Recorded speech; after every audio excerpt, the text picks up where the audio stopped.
Hello, it's stage 3 and the Tour is finally back in France, although today it might feel more British than anything else, and not only because of the slightly dodgy weather. We're in Boulogne-sur-Mer, just across the channel from the UK, and we're expecting a large contingent of British fans. The uphill finish means that they might not see a Sky stage win before they head home laden with tat from the Tour de France merchandise stall, but after the first 3 days they can't really complain. First, there was Bradley Wiggins' second place in the prologue, which was effectively first place among the contenders for overall victory. Wiggins hits the line now, 52.3 kilometres an hour. There are just 7 seconds between Wiggins and the yellow jersey holder, Fabian Cancellara, who's no threat to win the race overall. And more importantly, 10 seconds between Wiggins and the defending champion, Cadel Evans, who is. With the Sky team constructed around the idea of keeping it that way between here and Paris, Mark Cavendish is being left largely to fend for himself. He did a fine bit of fending yesterday. Is the missile going to hit his target for the 21st time? And yes, he does. Mark Cavendish gets it on the line. It was an uncharacteristically early win for Cav, so that bodes well for the rest of his tour. And the lemon icing on the cake is that Sky are also leading the team classification based on the placings of the top 3 riders from each squad.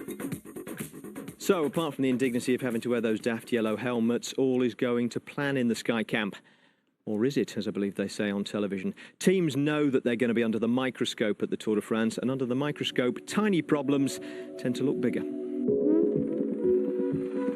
We've been used to seeing Brad Wiggins with a full team escort at the front of races this season, but in the fast and nervous opening days of the Tour, his protective retinue on occasion have had to expend energy looking after themselves. On stage 1, chief bodyguard Mick Rogers came down in a crash, which left him fighting to get back to the pack on the fast run into Serang, while Chris Froome, punctured and fight as he might, failed to get back, using 1 minute and 25 seconds. Meanwhile, up at the front, Cadel Evans' BMC team have been the perfect blend of high-speed train and sedan chair. Marcus Berghardt and George Hincapie carrying him to the front of the field when the pace picks up towards the finish, so that he can go hunting for any opportunities to take time back from Wiggins. Wiggins has been there at the front himself, making sure he doesn't, but he's looked the lonelier of the 2 leaders getting there. Fair criticism or nitpicking? We asked Sky team boss Dave Brailsford for his appraisal of our appraisal. That's reasonable. Obviously, it's been quite hectic in the final. And, as soon as we lost Mick and then Froome punctured the other day, we were down in numbers a little bit. I think, it's always going to be a dilemma. And I think, when you're trying to win the stage and try and protect a leader. So I think, to a certain extent, that's true. But it's nothing that we're concerned about at this moment. Another tough uphill finish today. What are the tactics for the team? Well, it's an interesting one today. I don't think it's a difficult one to call. It could be a Cancellara Chavanel type finish. It could be a Sagan, Edvald Bosenhagen type finish, or it could see Ugossi's and Marks actually get to the finish. And it's one of those you can't quite call it. So I think it'll be suspense all the way to the line, coming into the final sort of 25, 30k, where it starts to, twist up and down, narrow roads. I think all the teams will look to position themselves there, both the sprinters and the GC riders. So, it's going to be a nervous finish, but it's a very, very difficult one to call. And lots of exposed roads on the coast and crosswinds on the way there. Absolutely, and I think all the teams, are aware of that. There's forecast bad weather, to rain at the end, which would make it a little bit more tricky. So, all in all, I think, that all the teams will be looking to keep their guys at the front as always. And we'll be no different. So we'll be battling away to make sure we try and ride at the least risky part of the race. Well, the Sky leader had plenty of teammates round him early in the stage today, and picking up from Dave Brailsford's point about safety on what's likely to be a dangerous stage, quite a few of the riders have been tweeting pleas to the public to stay out of the road, which you'd think would be common sense, except that common sense is rarer than it should be when you get large numbers of people armed with cameras, all of them determined to get a picture to post on their Facebook page, like this fan who caused a crash on stage 1. Mind you, it's not only the public. This is Argos Shimano's Koen de Court with a dangerously irresponsible disposal of a water bottle in the middle of yesterday's run into Tournai. Right, that's the end of today's public information safety film. On with the race, which, touch wood, still has all 198 starters in it.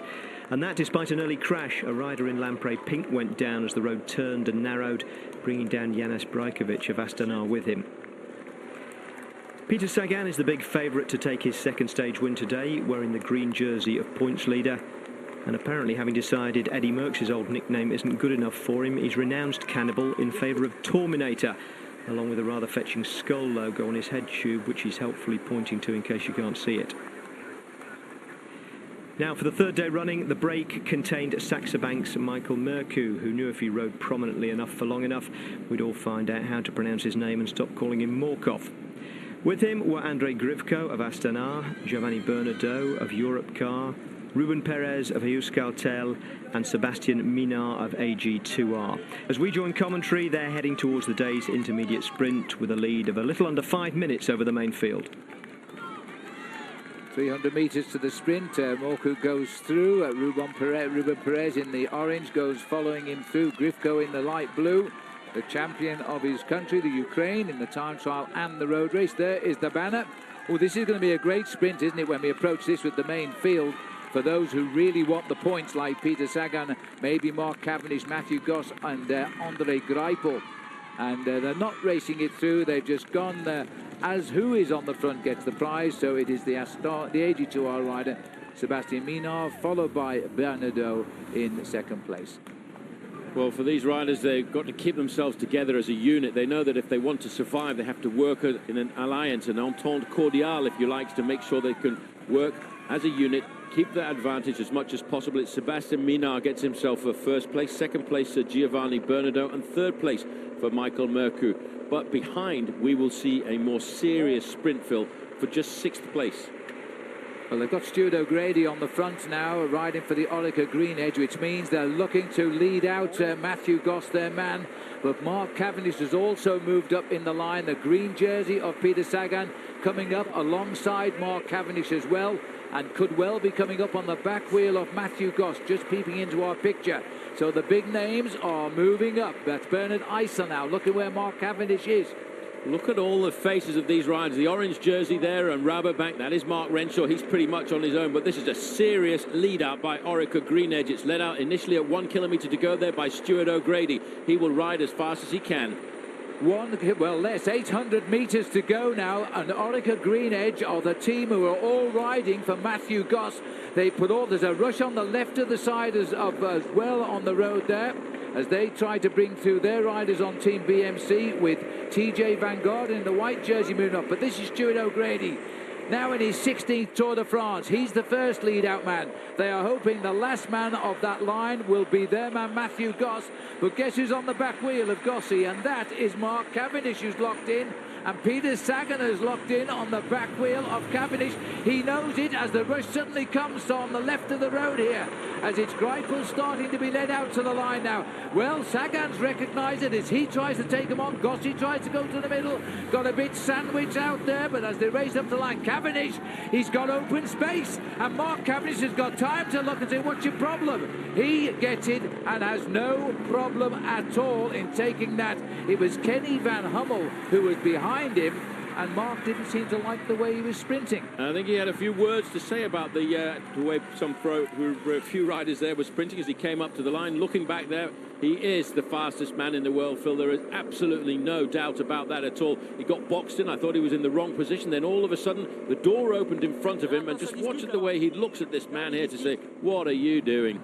The last 20 kilometres of today's race can only be described as a roller coaster ride. But perhaps even more interesting, it's got 2 finish lines.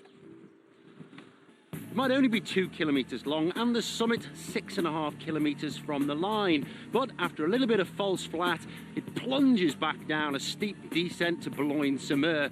So anybody not in the top 20 could easily get caught out and lose precious seconds. The most dangerous part of this entire run-in is this sharp right-hand bend. And if it's raining here, there'll almost certainly be crashes. After that, they hit this small bonk as they go under the 2 kilometre banner, which could prove a springboard for someone to attack. But, as the old adage goes, the real sting is in the tail. 600 metres from the line, the road kicks up hard, and doesn't really let up until they're in the team bus.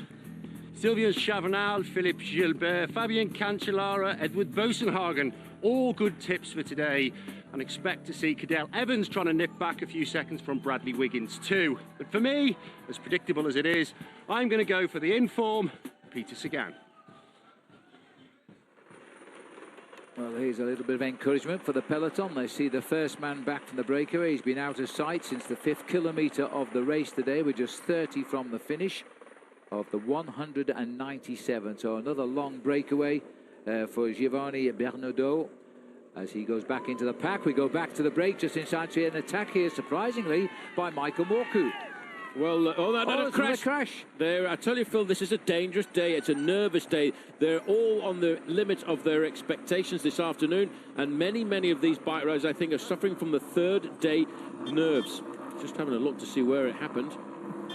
Well, it's at the right, and somebody's gone down the ditch there as they can all pile in. Yeah, I see Johan van Summeren for the second time is involved in that. Well, just as Giovanni Bernardo looks back, he can see and probably hear the screech of metal against the surface of the road. A lot of riders taking an exit over to the left-hand side, straight into the ditch. But one or two riders went down very hard indeed. Luis Leon Sanchez at the back, having a quick look at one of his teammates there.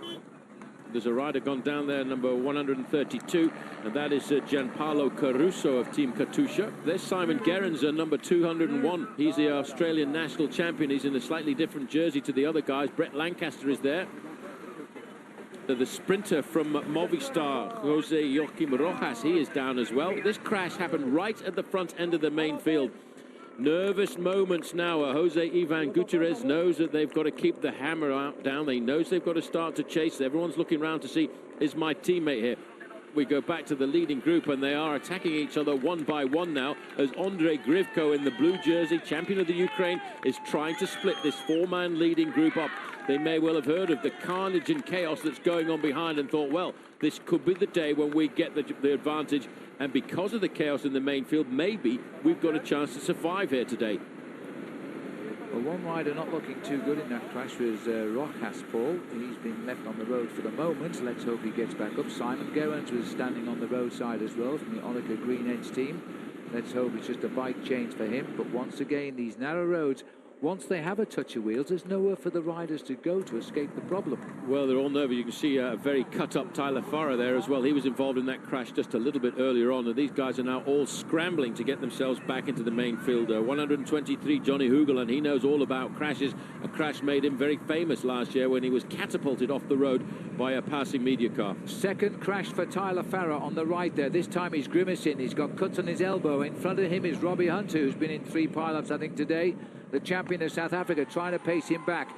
The first little group of riders rejoining the peloton. Check the flags out. The wind is in a bad position for a rejoining because it's coming right across our television screen from the right. It makes it very hard in the crosswinds. Everyone's nervous. Everyone is taking risks. I don't know exactly how that crash happened. One rider got catapulted straight out of the field, probably because of the nervousness of the stage, the fact that we're going onto small roads, small little climbs. Again, chaos at the back. This is Philippe Gilbert. He's looking for the team car. And Gilbert still behind the third group, I think, on the road at the moment. He's just talking to his team car. He's got a teammate waiting for him. But you see, he can only go around the red referee's car into that group in front. He's got a problem with his shoe. Well, you know, Rojas has just abandoned, Paul, so we left him on the road. Rojas has gone from the race with that crash. Well, Philippe Gilbert is not the right time to have the wrong pair of shoes on here this afternoon, and not the best way to go for a shoe fitting as well at 40 kilometres an hour or 25 miles an hour. The chaos here, it's going to be very difficult for Philippe Gilbert, a teammate of Cadel Evans, to get himself back into the main peloton. Well, he has gone back in. Well, Rojas is a rider who finished second to Mark Cavendish in the points competition last year. He didn't look very well when he was left on the roadside. The doctors were with him. So now it looks as though he has abandoned the race. It's been confirmed that Joaquim Rojas out of the race. Has 2 riders gone today. There's the move from Sylvain Chavanel. Chavanel knows this part of the world extremely well because 12 months ago he won himself the French national title on exactly this same finishing climb, and he's got the gap here. That's Cadel Evans is at the front of the main field, but Sylvain Chavanel, it was very much like this that he won a French national title 12 months ago, and he's opening up the gap. He is trying to take them all by surprise, and if any man can do that, it will be Sylvain Chavanel. Cadel Evans has moved all the men up there on the team BMC, including TJ Van Garderen. He wears a white jersey tagged onto the back. He's gone under the 4-kilometre banner. He's got a gap, but it's team BMC and Cadel Evans' squad who lead the charge. Don't forget, Phil, he's in third place in the overall standings as well. He's looking for 7 seconds. This man is no stranger to leaping out of a main field, getting himself a few seconds and getting himself the overall lead. He's French and he's racing on a road that he knows extremely well. And he finished third in the prologue time trial to get that time advantage. The best prologue time trial in his history he's ever ridden. Now it's really more up to Radio Shack. They've got to bring Chavanel back if they want to keep Cancellara in yellow tonight. It is very, very rare in the sport of professional cycling for a Frenchman to expatriate himself to a Belgian team. This man did it because he wanted to learn the tools of the trade. He wanted to be able to ride the one-day classics like Paris-Roubaix, the Tour of Flanders and Liège-Bastogne-Liège, and he felt the only way to do that was to move across to Quick-Step. He has become an incredible racer. He's got a real nose for the move. He knows these roads, Phil, and look at the way he's taking these corners. He is going around those corners. He's clipping every edge there to try and get every little bit of an advantage before he starts the final climb. 12 seconds is his lead right now. He's led this race in the past in the polka dot, the green jersey, the yellow jersey. He has finished third in the prologue this year. He is a man on form. He is a terrific bike rider. He's also won 3 stages of the Tour de France, so there's nothing new for Sylvain Chavanel in the Tour de France. But this is one race he would love to win, and that's going to be a tricky corner for the rest of the field coming down. It certainly will, Phil, and just look at the way he went round here. He thought, oopsie daisy, a little bit too fast into that one, but he corrected it. He knew what he had to do. The main field, all of a sudden, one or two of them have gone straight on there, and that looks like a rider from Movistar. It may well be Valverde himself.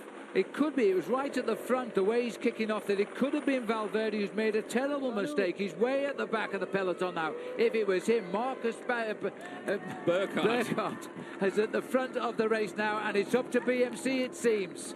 Well, this man knows what this final climb of the day is going to look like. It's pretty much all the way up to the finish line from here. 2 kilometres, 1.2 miles. Now his own teammates are trying to slow it down for him. Marcus Burkhardt in front of George Hincapie. It's 8 seconds, the gap for this man, Sylvain Chavanel. He really is a fighter. He really has thrown the cat amongst the pigeons. He knows, look at the way he's sitting up. He's getting a little bit more time to recover. He knows what this final climb is like, Phil. It's almost a kilometre uphill to the finish line. Kevin de Wert is the man who's moved forward there to try and calm down the chase here. He's been forced back now because Chris Horner has been forced to chase. They're trying to save the yellow jersey of Fabian Cancellara because there's a time gap at the top. He could well swing across to this rider from France. Slipped up to 11 seconds the advantage. That still puts the yellow jersey onto the shoulders of Sylvain Chavanel. He's one of the rare riders in a bike race like this who can survive on the final slopes up to the top. Peter Sagan is sitting right on the wheel of Fabian Cancellara. Cancellara won't give him a gift ride to the finish on this occasion. He's there on the shoulders of the yellow jersey. They're all looking round now. Chris Horner is having to do a lot of work inside of 1 kilometre to go now, Phil, and it's going to start to climb up 700 metres to the finishing line. It is not an easy climb here. A lot of the journalists walking to the finish line today could hardly speak when they got to the top. They were so out of breath. He'll make the turn, he'll sweep up towards the line. That is a very definite gap. If it counts 8 seconds, he's the next leader of the Tour de France. If he can hold it to the line, he looks over his shoulder, but they are coming at a real rush now. Now's the time. He's got to find something special. The big move coming behind, and again it's BMC Racing trying to set something up. Those legs are starting to scream for Sylvain Chavanel. Well, as they start to make way now, they start to break on the right here. They're trying to keep Cancellara back in this race as well. There's a rush on the left of the picture. Cancellara and Sagan are going in the middle as they break on the right as well. Now, can Peter Sagan control this one? Because it's going to be... Oh, there's a crash in the middle. A rider from Vacansoleil went down. That's broken up the peloton. They are out of this now. Cancellara is trying to... Sagan is over the top. Now he'll see the finishing line. Is there any stopping this man as he kicks again? Boysenhagen is on the right. Sagan is coming clear to win his second stage. He will consolidate his lead in the green jersey. And I think Cancellara will keep yellow as Sagan gets it. Cancellara close enough, probably a 1 second time gap. He's dancing all the way to the line. Boysenhagen second. Well, Phil, 2 stage wins in 3 days for a 22-year-old is really something very remarkable indeed. And Bradley Wiggins is off the back now. I wonder if he was involved in that crash. If he was involved in the crash, he will get the same time as the rest of the field. Yes, he will, under the rules. In the last 3 kilometres, if you are together when there's a fall, they will give you the same time as the riders you are with when you fell. So technically, all of these riders should be given the same time today. Bradley Wiggins had indeed been caught behind the crash, along with Mick Rogers and Chris Froome, who was actually more in it than behind it, as we'll see in a moment. But Bradley knows the rules as well as anyone and finished calmly, knowing that he wasn't going to be penalised for it. Now, if you look at the centre of the screen, a couple of rows back in the pack, you'll see a red Katusha rider and a blue Vacances rider bumping shoulders. That was the cause of the crash. It rippled sideways and sent Chris Froome up the safety barrier and very nearly into the crowd. Luckily, he wasn't hurt and got straight back on, as did his team leader Wiggins in the centre of the screen here, once he got his chain back on. Denis Menchov on the right had a more badly damaged bike, and he took some time to finish. In fact, for a while he wasn't credited with the same time as everyone else until the commissaires spotted him and restored him to his rightful place in the standings. Eventually, after a few provisional versions, a definitive stage result was issued. Never any doubt, of course, about the first man over the line, Peter Sagan, who had a timeable second's worth of clear air back to the bunch led by Adval Boassenhagen and containing Peter Velits, Fabian Cancellara, Michael Albertini, Cadel Evans, Nicolas Roche and Samuel Sanchez. Vincenzo Nibali, Ryder Hejidal, Robert Geesink and Jurgen van den Broek were all in the main field ahead of the crash. Wiggins, Menchov and Froome were behind it, but given the same time. And there were plenty of people behind them. Mark Cavendish arrived in a group 7 minutes 27 down, along with Steve Cummings. Philippe Gilbert was just behind them, and David Miller was in a whole group of Garmin riders who lost 9 minutes nursing Tom Danielson to the finish before he went to hospital for x-rays on a suspected broken collarbone.